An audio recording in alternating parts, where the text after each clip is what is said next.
There is a version of you that knows exactly what to do. You've met him before, late at night, in quiet moments, when the noise fades and excuses stop working. That version is clear, focused, serious. And then morning comes, and he doesn't show up. That's the real conflict you live with. Not lack of knowledge, not lack of opportunity, but the gap between who you see yourself as and who actually takes action. Regret doesn't come from failing once. It comes from watching yourself choose comfort again when you knew better.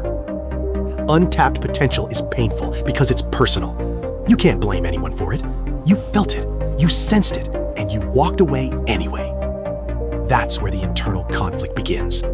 One side of you wants growth, the other wants relief.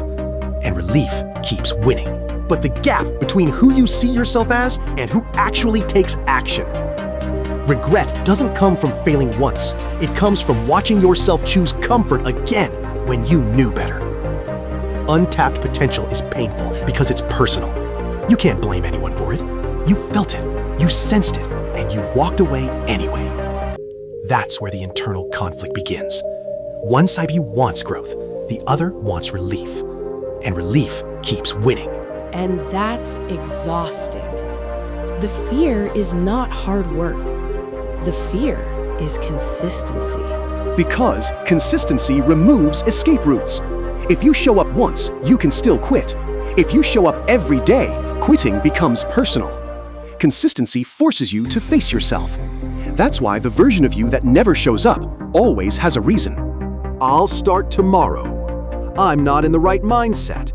I just need more clarity. Those are not reasons. They are self-betrayal patterns.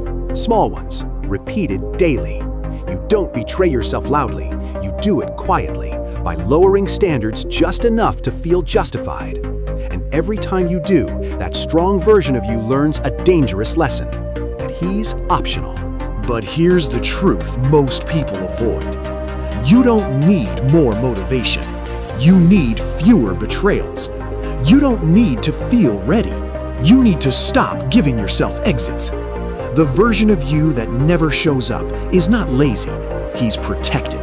Protected from disappointment. Protected from effort. Protected from the risk of finding out what happens if you actually follow through. But protection has a cost, and the cost is regret. Not today, later. When you realize you were capable, but unavailable. So the question isn't, can you change? The question is, how long will you keep choosing the version of you that feels safe over the one that feels true? Because one day, the version of you that never showed up will be the only one left. And that regret won't be loud. It will be calm, permanent, and impossible to escape. Unless you decide, quietly, seriously, without drama, that from now on, you show up even when you don't feel like it, especially then.